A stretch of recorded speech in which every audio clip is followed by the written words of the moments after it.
তো হ্যাঁ বন্ধুরা, তোমরা সবাইকে জানাই গুড মর্নিং আর আশা করি সবাই ভালো আছো। আর আমিও খুব খুব ভালো আছি। তো আজকে সকাল সকাল ঘুম থেকে উঠছি পরে মা হাতে একটা ব্যাগ ধরা দিয়া কয় যে রেশনে যাইবার লেগা। তো আমিও ঘুম থেকে উঠতে কই না, রেশনে তো যাইতে হইব। তো আমিও রেশনে দিচ্ছিলাম। আমরা রেশনটা হইলো আমরা গাড়ি বাজারে।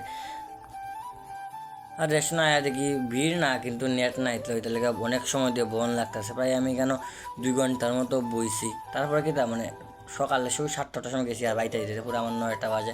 তো অনেক রোদ, মানে কিতা করতে মেয়ে রোদ আর ভালো লাগে না। তো আইলাম বাড়িতে। আর বাড়িতে এসে দিকে আমার একটা কাপড় মা ভিজাইতে হয়ে গেছে, কারণ আজকে মা বাড়িতে নেই। তো আমার ধোয়ান লাগবো, কারণ বিকেলে আমার পাওয়া যাইতে হবে বইটা। তো আয়া বসে আম খাওয়ার, তো রাখতে মনে হচ্ছে না আমার গাছ থেকে কিছু আম পারি। তো গাছ উঠতে থেকে অনেকে আম পাকছে, তো আমিও লাগিয়েছি আম পাড়াত। তো আমি গাছ থেকে প্রায় অনেকটা আম পাড়ছি। তো আম পাড়তে আমার মজুই লাগে। তো লাইমা থেকে কিনো দিদা আর বোন আছে। তারপরে আম টাম খাই বিকালে আমি গেছি গিয়ে ফরাত, আমি আকাশ। তো ফরাত দেখি ডি ফার্স্ট খাইছে না, আমি আর আকাশে আইসি বেশি 2-3 জন।